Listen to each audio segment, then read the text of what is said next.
राज्यातील एसटी महामंडळ, रिक्षाचालक, फेरीवाले, चहा, पान टपरीवाले, नाभिक, मजूर वर्ग व इतर छोटे उद्योगधंदे सुरू झाले पाहिजे या मागणीसाठी वंचित बहुजन आघाडी, महिला आघाडी व युवक आघाडीच्या वतीने बुधवारी स्थानिक एसटी बस स्थानकासमोर डफली बजाव आंदोलन करण्यात आले। या आंदोलनात वंचित बहुजन आघाडीचे अमरावती जिल्हा उपाध्यक्ष प्राध्यापक रवींद्र मेंढे, चंदू उके, प्रेमचंद अंबादे, रवींद्र वाहने, गजानन मोहोड, संदीप गवई, बेबी नंदा लांडगे, निशा शेंडे, शिवदास लोनारे, मनोज खोब्रागडे, रवींद्र बांबोडे, किशोर इंगोले, नरेंद्र सवाई, विक्की गेडाम, सिद्धार्थ चिटके, अरविंद देवगिरीकर, रवींद्र मेश्राम, अनिता धवने, ज्योती वावरे, स्मिता रंगारी, गंगाधर बोरकर, सिद्धार्थ कांबळे, अशोक साव, अमोल चतुर, गजानन जवंजाड, सतीश वानखडे यासह अनेक नागरिक उपस्थित होते। आज संपूर्ण राज्यभर डफली बजाव आंदोलन प्रत्येक डेपोच्या समोर करण्यात येत आहे।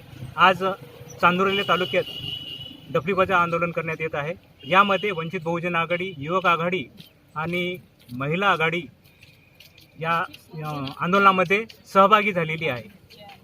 या आंदोलनामध्ये म्हणजे 25 मार्चपासून शासनाने लॉकडाऊन केले।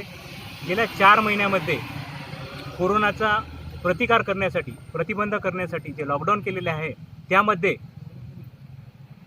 80% लोकांमध्ये हा रोग प्रतिकार करण्याची शक्ती त्यांच्यामध्ये निर्माण झालेली आहे। फक्त 15% लोकांनाच त्याच्यापासून बाधा होऊन राहिलेली आहे। सरकारने या 15% लोकांनाच फक्त आरोग्याची जी सेवा पुरवली तर कोरोना आटोक्यामध्ये येऊ शकतो।